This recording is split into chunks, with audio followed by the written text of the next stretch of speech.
I'm out in the field of Flanders and I'm just heading over to Hazebrouck this morning, smashing along, doing about 18 miles an hour, so it shows how flat it is around here. Pancake flat. I'm heading to Hazebrouck, to the convent there. It's the last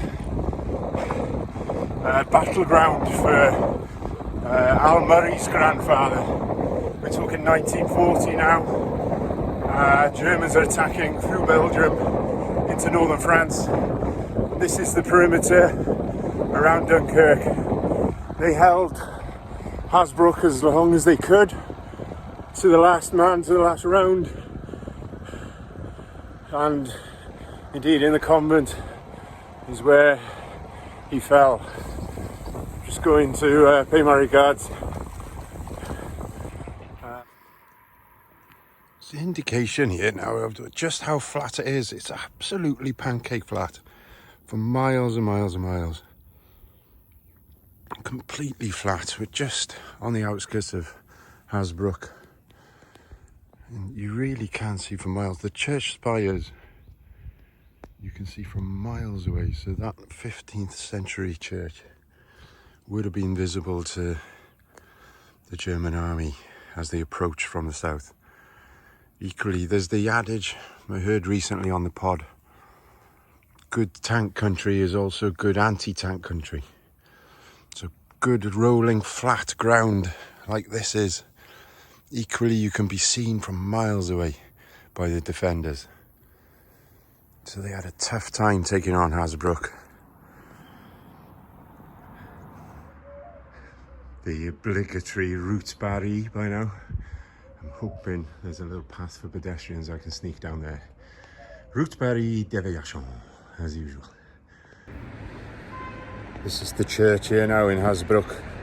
15th century church. Right in the centre of town. This is a properly old school here. An old school, so as it were. Beautiful buildings. I'm still looking for the elusive convent. Let's take a look around. Now it should be down here on the left. With my mapping, that's my little Garmin beeping away. Here we are. Here it is. This is the building on the site. This is a new building on the site of the convent.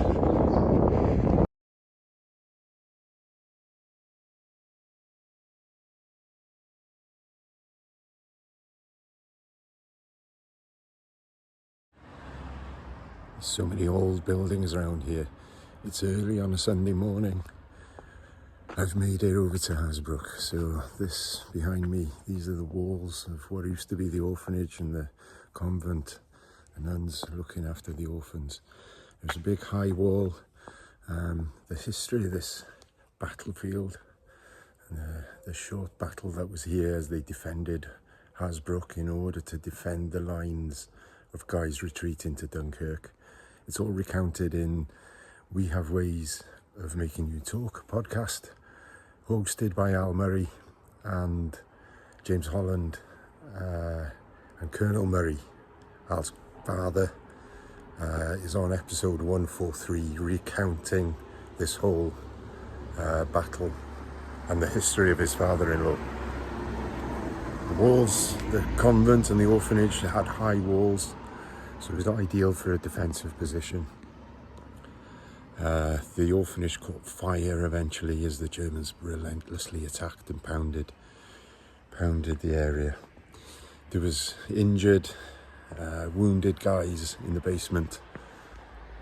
The fire caught onto the roof.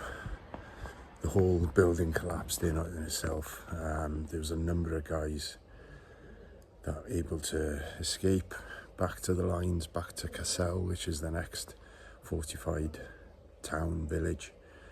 But equally, there was a lot of guys captured, and indeed a lot of guys died right here, defending the line.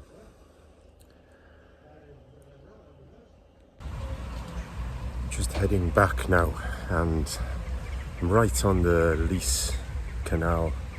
Fierce fighting here in the First War. The British saw action defending the Lys Canal, but also again in 1940 there's a war memorial here. I passed it on the way to Hazebrouck. This was built in 1925 to commemorate those who fell in the First War. There's a bit of a dark history here. As the Germans attacked in 1940, again fierce fighting to capture the Lys Canal, defences all along these canal banks here. But the Germans decapitated the figures that are on this memorial. They painted the memorial black and they shot at it with their tanks. What for in there? I'm lost for words. Why would you?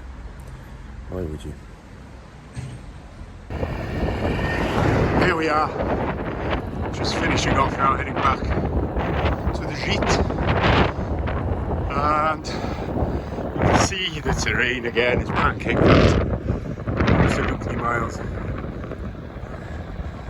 I guess Tair and Gad is the Welsh word.